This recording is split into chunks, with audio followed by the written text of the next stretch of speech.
Troisième point à suivre sur 2026, troisième innovation technologique à suivre sur 2026, ça va être les jumeaux numériques. Alors les jumeaux numériques, le concept il est très simple et l'idée c'est de répliquer le fonctionnement, le comportement d'un outil, d'un système, je vais dire d'un système, ça peut être n'importe quoi, ça peut être votre ordinateur, ça peut être une centrale solaire, ça peut être une usine, ça peut être, je sais pas moi, une entreprise. L'idée c'est de répliquer l'entité en entier vraiment, mais de façon numérique, donc de sorte à pouvoir le superviser depuis votre ordinateur, depuis votre moniteur. Enfin, vraiment, l'idée c'est de vraiment le monitorer, donc le surveiller, le superviser à distance, suivre son comportement, mais vraiment jusque dans les détails les plus fins, les détails les plus simples, les détails les plus précis. En fait, c'est vraiment l'idée c'est d'avoir un vrai jumeau, donc une vraie réplique entière de votre système, de votre entité, dans votre PC, dans votre ordinateur ou dans n'importe quel outil qui vous permet de superviser à distance.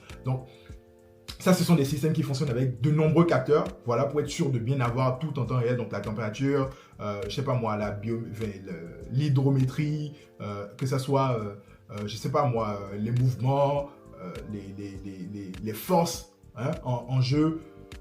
L'idée, c'est vraiment d'avoir une réplique parfaite, identique, qu'on peut suivre à distance et qu'on peut même diriger, contrôler à distance. Et donc là, j'ai donné quelques exemples. On peut répliquer une entreprise, on peut répliquer un système, ça peut être une centrale, par exemple, une centrale à charbon, une centrale, je sais pas moi, nucléaire. L'idée, c'est de vraiment pouvoir répliquer tout en temps réel. Donc, ça, c'est quelque chose à suivre, c'est quelque chose qui prend de l'ampleur.